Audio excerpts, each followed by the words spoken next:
প্রিয় নেতৃবৃন্দ, আপনারা দেখেছেন খুনি হাসিনার সন্ত্রাসী সংগঠন বিশুদ্ধ ছাত্রলীগ 2 দিন আগে একটি প্রেস রিলিজের মাধ্যমে তাদের কিছু কর্মসূচি দিয়েছেন। অযৌক্তিক দাবিতে দেওয়া এই খুনি বাহিনীর কর্মসূচিকে সারা বাংলাদেশের মানুষ আগেই প্রত্যাখ্যান করেছে। নতুন করে বাংলাদেশের শান্তি নষ্ট করবার জন্য খুনি হাসিনা যেই নীল নকশা এঁকেছে, এই নীল নকশার ক্ষুদ্র ক্ষুদ্র পদক্ষেপ হিসেবে তাদের এই সন্ত্রাসী সংগঠনকে বাংলাদেশের বিভিন্ন আনাচে কানাচে থেকে লেলিয়ে দেওয়ার পরিকল্পনা করা হচ্ছে। কিন্তু এই বিষয়ে বাংলাদেশ জাতীয়তাবাদী ছাত্রদল সহ সারা বাংলাদেশের প্রত্যেকটি ছাত্র নেতাকর্মী একেবারে সোচ্চার অবস্থানে রয়েছে।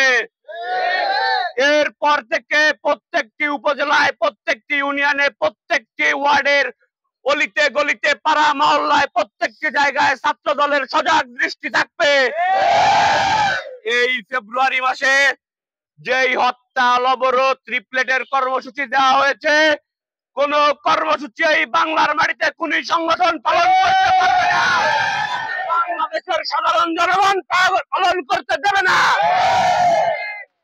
আপনারা যদি কোনো অবস্থায় দেখেন বাংলাদেশের শান্তি নষ্ট করবার জন্য বিভিন্ন জায়গায় পরিকল্পনা করা হচ্ছে, সুনাগরিকের দায়িত্ব হিসেবে এবং সাংগঠনিক দায়িত্ব হিসেবে আপনারা রুখে দেবেন এবং সাথে সাথে প্রশাসনকে নলেজে দিয়ে দেবেন, আইন শৃঙ্খলা বাহিনীকে তাদের কাজ করতে দেবেন। প্রশাসনকে এবং আইন শৃঙ্খলা বাহিনীর দায়িত্ব নিজের হাতে তুলে নেবেন না। আপনারা সতর্ক অবস্থানে থাকবেন। আমি আমার বক্তব্য দীর্ঘায়িত করব না, শুধুমাত্র একটি কথা বলে আমার সংক্ষিপ্ত বক্তব্য শেষ করতে চাই।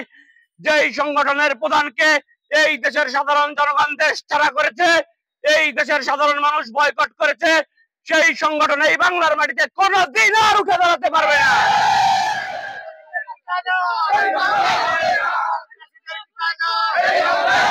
আগামীকাল থেকে